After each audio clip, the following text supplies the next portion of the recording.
속건제란 히브리어로 아샴이라고 하는 말인데 의무를 다하지 못하다라는 뜻을 가지고 있습니다.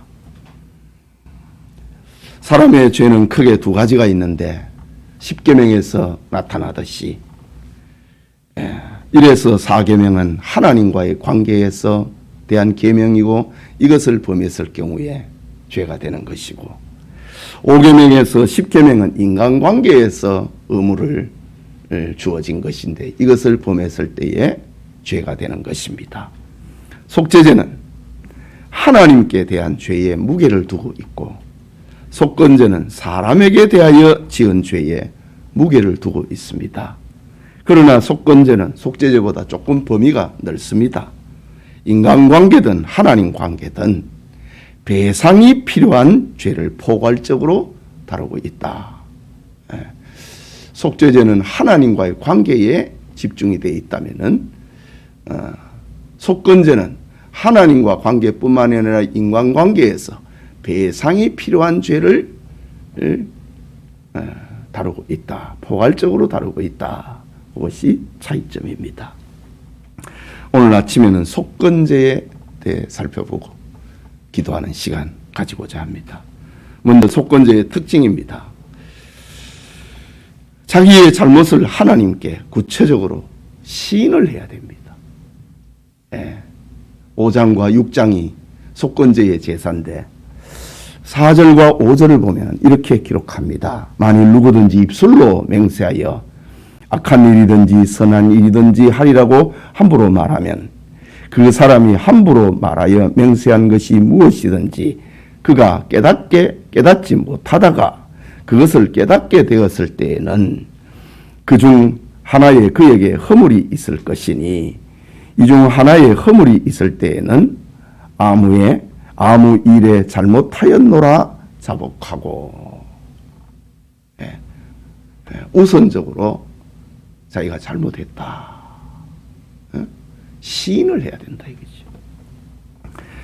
확실한 회개가 있어야 된다 이 말입니다. 그래야 하나님은 회개의 길을 열어주십니다. 잘못했다 시인하고 고백하면은 회복의 길이 있다. 이것이 하나님이 우리에게 베풀어 주신 큰 사랑입니다. 인간관계에서는 이게 통할 때도 있고 안 통할 때도 있지요. 잘못했다 그러면은 그를 불쌍히 여기고 덮어주는 경우도 있는데 인간관계에서는 잘못했다 그러면 아예 매장을 시켜버리지요. 그런 경우도 있습니다. 그러나 하나님과의 관계에서는 잘못했습니다 라고 하면 반드시 회복의 길, 구원의 길을, 용서의 길을 열어주시는 하나님입니다. 만일 하나님께서 회개의 길을 열어놓지 않으셨다면 우리는 다 하나님의 진노와 저주를 받을 수밖에 없었을 것입니다. 계속해서 속건제의 제사가 어떤 것인지를 좀 더 살펴보고자 합니다. 배상이 필요한 속건제의 제물은 순양으로 하나님 앞에 제사했다. 제사는 절차는 번제와 같습니다. 먼저 하나님과의 관계되는 하나님의 성물에 관계되는 죄입니다. 배상이 필요하다 있지요. 하나님과 관계되는 배상이 무엇이 있는가? 하나님께 바칠 물건을 도적질한 죄다. 오늘 14절에서 19절에 그렇게 이야기를 하고 있습니다. 또 우상에게 제물을 드린 죄다. 하나님께 가야 할 것을 우상에게 제물을 드렸다. 그 속건제가 필요하다 이거지요. 그 1에서 4계명을 범한 거잖아요. 나 외에 다른 신을 섬기지 말라. 섬기면은 물질이 따라가는데 우상에게 제물을 드렸을 경우에 속건제가 필요하다. 또 하나님께 드릴 11조를 도적질을 했을 때에 그 속건제가 필요하다. 그리고 하나님 앞에 서원을 했는데 이 서원을 갚지 않았을 경우에 무덤덤하게 지나다가 그것이 깨달아지거든. 잘못했다. 고백을 하라. 라는 것입니다. 그리고 순양을 가져다가 하나님 앞에 속건제의 제사를 드렸다. 라는 것입니다. 둘째는 사람과의 관계, 물질 관계에서 인간관계 속에서 물질로 범한 죄가 있습니다. 이것은 주로 6장에 기록이 되어 있습니다. 6장 2절에 보면은 누구든지 여호와께 신실하지 못하여 범죄하되 곧 이웃에게 맡긴 물건이나 이웃에게 물건을 맡았다가 돌려주지 않고 나 맡은 적 없다. 그것을 부인한 것이 속건제의 제사가 필요해요. 물질 관계잖아요. 또 2절에 보면은 전당물. 오늘 요즘에는 뭐 이렇게 전당포라고 하는 이제 이 점포가 거의 없어졌지만은 제가 어릴 적만 해도 시내 곳곳에 전당포가 있었어요. 그리고 우리 주변에도 보면은 뭐 고급 라디오를 맡기고 시계를 맡기고 돈을 빌려오고 이 전당포의 그런 역할을 했거든요. 이 고대 사회로 올라갈수록 이 전당포라고 하는 개념이 있지요. 전당물을 속인 죄. 2절에 보면 나옵니다. 전당한 물건을 전당물을 속이거나 또 도적질한 거, 또 착취한 거, 남의 물건을 줍고 사실을 부인하고 나 진짜 줍지 않았다. 하나님의 이름으로 맹세까지 해서 위기를 모면했던 그런 죄.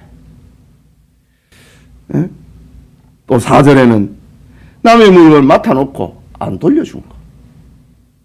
이게 다 인간관계에서, 인간관계 특히 물질관계에서 범한 죄가 되는 겁니다. 그러면은 속건제의 배상은 어떻게 하는가? 어떤 사람이 배상이 필요한 죄를 짓고도 말로만 잘못했습니다 라고 한다면 그것은 참 회개가 아니지요. 참 회개는 배상이 따라와야 됩니다. 특히 물질이 연결이 되어 있는 게는 거기는 배상이 따라와야 돼요. 하나님과의 관계든 인간관계든 배상이 따라야 된다. 하나님께 범죄한 것이면은 16절에 보면은 성물에 대한 성물 이건 하나님과 관계되는 거거든요. 성물에 대한 잘못을 보상하되 그것에 5분의 1을 더하여 제사장에게 줄 것이요. 제사장에게 5분의 1을 더해서 성물에 관계되는 거. 하나님의 것을 자기 의무를 행하지 않았다든가. 그 속건제라고 하는 자체가 의무를 행하지 않은 거거든요. 11조라든가 또 서원을 이행하지 않았다든가 서원 가운데 물질적인 서원도 있잖아요. 그것을 이행하지 않았다든가 그런 경우에 5분의 1을 더해가지고 20%지요. 5분의 1을 더해가지고 제사장에게 갚으라. 드리라 라고 합니다. 그리고 내가 죄를 지었노라 하면서 순양을 하나님 앞에 속건 제물로 드렸던 것입니다. 그리고 사람에게 범죄한 것이면은 역시 5분의 1을 더해서 그 사람에게 돌려주라. 원금과 5분의 1을 더해서 돌려주라.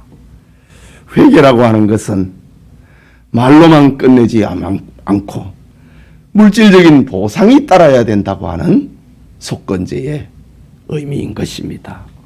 이것은 사람이 살아가면서 물질 관계가 바르지 아니하면은 하나님의 자녀로 살 수 없다는 것을 알려주고 있는 말씀입니다.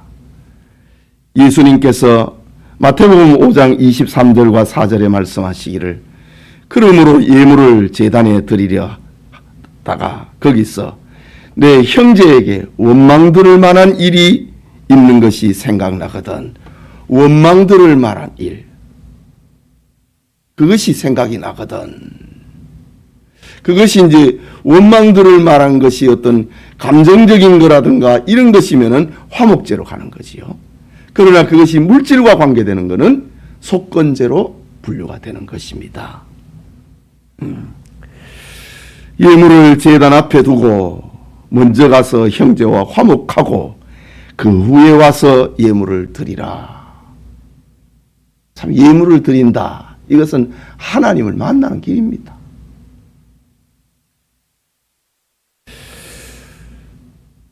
누가복음에 보면은 속건제의 배상의 정신을 잘 살리고 있는 한 이야기, 삭개오의 이야기가 나옵니다.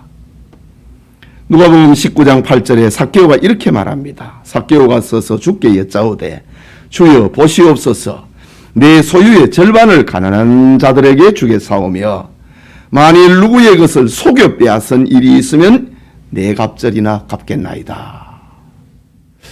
5분의 1을 더해서 갚으라 라고 했는데 삭개오는 지금 뭐라고 합니까?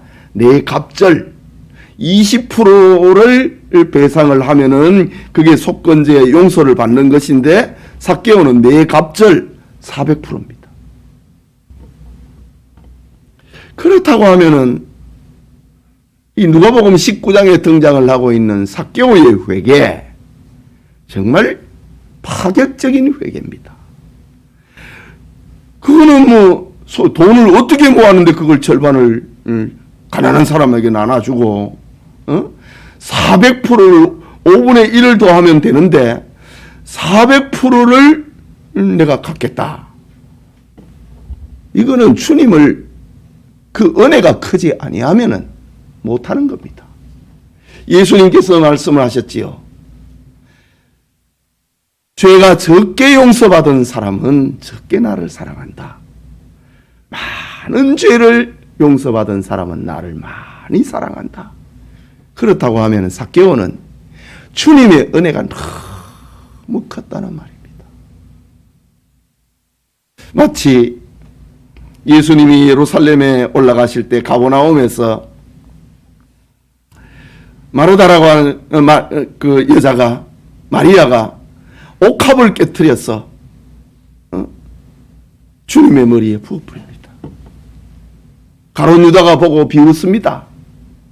이 귀한 300데나리온이나 되는 이 귀한 향유 옥합을 어떻게 이리 허비하느냐.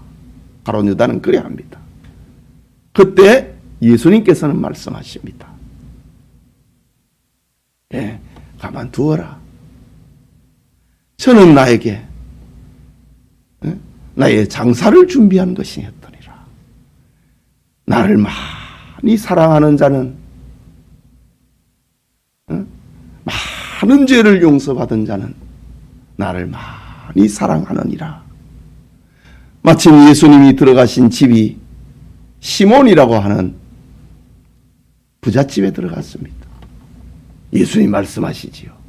너는 나에게 발 씻을 물도 손 씻을 물도 대접하지 아니했다. 그러나 이 여자는 향유를 머리에 적시고 그 머리로 내 발을 닦았다. 많은 죄를 용서받은 사람은 나를 많이 사랑하느니라. 주님이 말씀하셨습니다. 삭개오의 소유의 절반을 그리고 20% 5분의 1을 더해서 갚아주면은 자기의 죄에서 면제를 받는데 삭개오는 400% 네 갑절이나 갚겠나이다. 주님의 은혜가 얼마나 그에게 충만했는가를 보여주고 있습니다. 우리 주 예수님께서는 자신의 목숨을 통하여서 사람이 지은 모든 죄를 배상하셨고 죽으신 하나님이 보낸 순양이셨다 라는 사실입니다. 예수님이 오시기 전에는 이처럼 5대 제사를 통하여서 죄를 용서받았습니다. 모든 제사의 중심에는 죄 용서받는다고 하는 것이 중심이고, 모든 제물의 중심에는 예수님이 중심이 되는 것입니다. 예수님께서는 율법에서 말하고 있는 그 구체적인 뿌리, 복잡하고 구체적인 죄 해결 방법을 자신의 몸을 통하여서 단번에 해결하신 주님입니다. 히브리서 7장 27절에 그는 저 대제사장이 먼저 자기 죄를 위하고 다음에 백성의 죄를 위하여 날마다 제사 드리는 것과 같이 할 필요가 없으니 이는 그가 단번에 자기를 드려 이루셨습니다. 예수님이 오시기 전에는 참 뿌리처럼 뿌리를 찾아갖고 하나하나 이렇게 죄를 용서받는 그 길을 가르쳐 주셨는데, 그 죄의 심각성이거든요. 죄의 복잡성을 알려주는 거거든요. 예? 죄의 저주성을 알려주는 겁니다. 그런데 예수님께서 단번에 제사를 드리셨다. 5대 제사를 다 묶어가지고 인간관계든 하나님 관계든 물질 관계든 다 묶어서 단번에 제사 드렸다. 히브리서 9장 12절에도 이렇게 얘기합니다. 염소와 송아지의 피로 하지 아니하고 오직 자기의 피로 영원한 속죄를 이루사 단번에 성소에 들어가셨느니라. 염소와 송아지의 피의 효력은 1년입니다. 그러나 예수님의 피의 효력은 영원하다. 자기의 피로 영원한 속죄를 이루사 단번에 성소에 들어가셨느니라. 히브리서 10장 10절에는 이렇게 기록합니다. 이 뜻을 따라 예수 그리스도의 몸을 단번에 들이심으로 말미암아 우리가 거룩함을 얻었느니라. 거룩이라고 하는 것은 용서지요. 성결을 말하고 있는 겁니다. 바로 이처럼 5대 제사는 바로 예수님을 초점으로 하고 있다. 오늘 이 아침에 구약의 5대 제사를 생각하면은 우리의 죄가 얼마나 복잡하고 얼마나 그 뿌리가 깊고 5대 제사는 그 뿌리를 다 찾아내는 겁니다. 그러나 예수님께서는 단번에 영원한 속죄를 드려서 우리를 거룩하게 만드셨다. 주님이 십자가에 죽으신 그 의미인 것입니다. 오늘 하루에도 주님의 이런 은혜가 있기를, 속건제의 은혜가 있기를 소원합니다.